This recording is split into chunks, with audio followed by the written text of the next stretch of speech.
By now, net ionic equations are probably giving you a fit. So let's go back and start from the beginning. There's some review of things that you've already learned, and there's only just one aspect that is new. Today's activity, you mixed a couple of compounds, and you had to predict their formulas. You've done that before. Write the balanced chemical equation. You've done that before.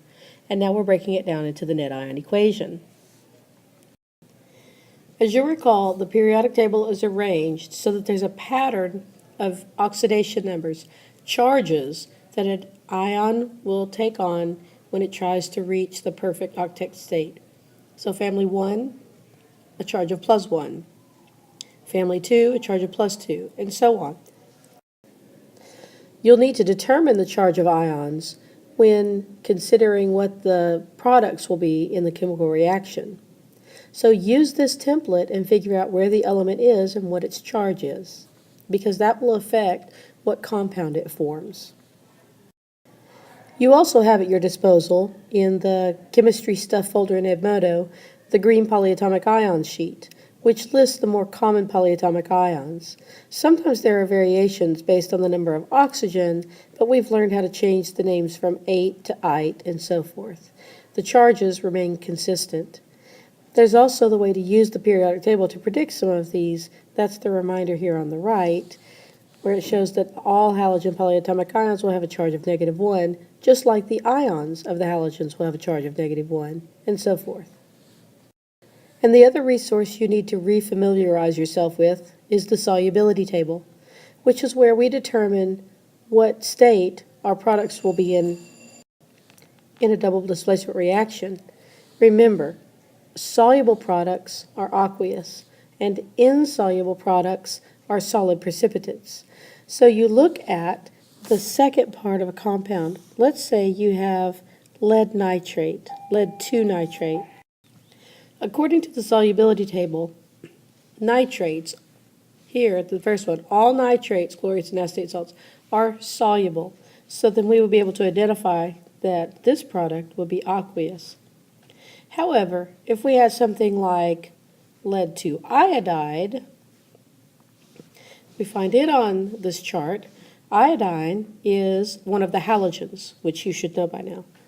And it says all chlorides, bromides, and iodides are soluble, so aqueous, except for ions of silver, lead 2, mercury, and copper.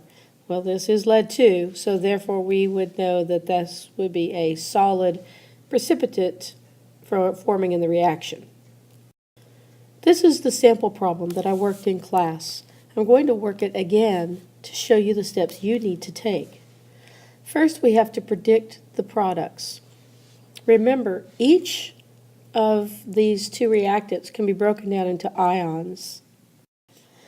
Both lead and copper are transition metals, so we don't know what their oxidation state is other than the fact that we can have clues of what they're bonded to. Since nitrate we know is a -1, and there are 2 of them, we must have lead 2. Since chlorine is a halogen and we know it's -1, and there are 2 of those, it must be copper 2. So then we're going to create new products combining the lead to the chlorine and the copper to the nitrate. The outsides join together, the insides join together. Chemical formulas are always drawn with the positive ion first. So our first product is going to start with Pb, and our second product is going to start with copper, just like they did in the reactants. The difference is they're going to swap anions. So the Cl is going to go with the lead now, and the nitrate is going to go with the copper. Remember, subscripts do not necessarily go with the products. You have to start over with the oxidation numbers and do a new crisscross. This is no different than we've ever learned in class before. It's all the same. By coincidence, because lead and copper have the same charge, and because nitrate and chlorine have the same charge, it would appear that they stay the same. But that's a coincidence, so don't fall for that. Next, we have to figure out which is aqueous and which is solid precipitate. As we just discussed on the previous slide, all nitrates are aqueous, so I can go ahead and predict this is AQ. And when I look up the halogens, I find that the halogens are also soluble aqueous, except for silver, lead, mercury, and copper, and this is lead. So I know this is my solid precipitate that's going to form.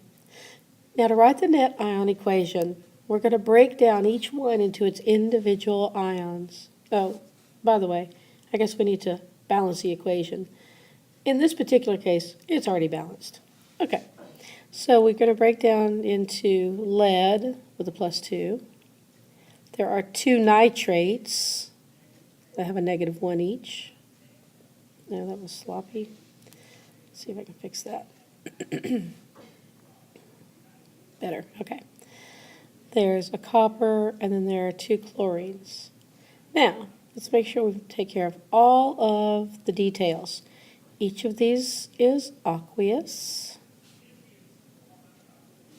and each of these has a charge, correct? So lead is +2, nitrate -1, copper is +2, chlorines -1. Okay. And then we're trying to demonstrate how many of each ion. That's why I put the numbers as coefficients at the front. Our lead chloride doesn't change. So we'll just rewrite it just the way it is. It's a solid. And I know that that's what my net ion equation is all about, so I can go ahead and just write that down too. No, I don't have to worry about the charges, right? I can go back and get rid of that. It's not about the charges for the solid precipitate. All right, I just have a couple more ions. I need to write down my copper ion here, which is aqueous. And then my last nitrate ions, also aqueous. Okay, so I need to find the ions that make the lead and the chlorine. It's going to be the lead here and the chlorine here. I just need to copy that down again. So it's going to be the Pb, aqueous +2, plus the 2 Cls at -1 each that were aqueous. And those created the PbCl2, sorry about that, PbCl2 solid precipitate. Our spectator ions are the ones that did not participate in making the lead chloride. That's going to be our nitrate and our copper. Those are the spectator ions. So little copper 2 and the nitrate. And that is how you fill out the net ion equation. Since you've made it this far, I'm going to go ahead and show you how to work number 1. But I expect you to finish 2 and 3 and submit this for your grade before class starts on Monday. So you mixed a few drops of lead-2 nitrate and potassium iodide, and you observed a bright yellow precipitate. So mark down your observations, please. Go ahead and figure out the charges of your ions so that you can properly write the formulas for your products. We know nitrate's a -1. There are 2 of them, so lead's going to be lead-2. Potassium is in the first family, and iodine is a halogen, so they're each a charge of 1.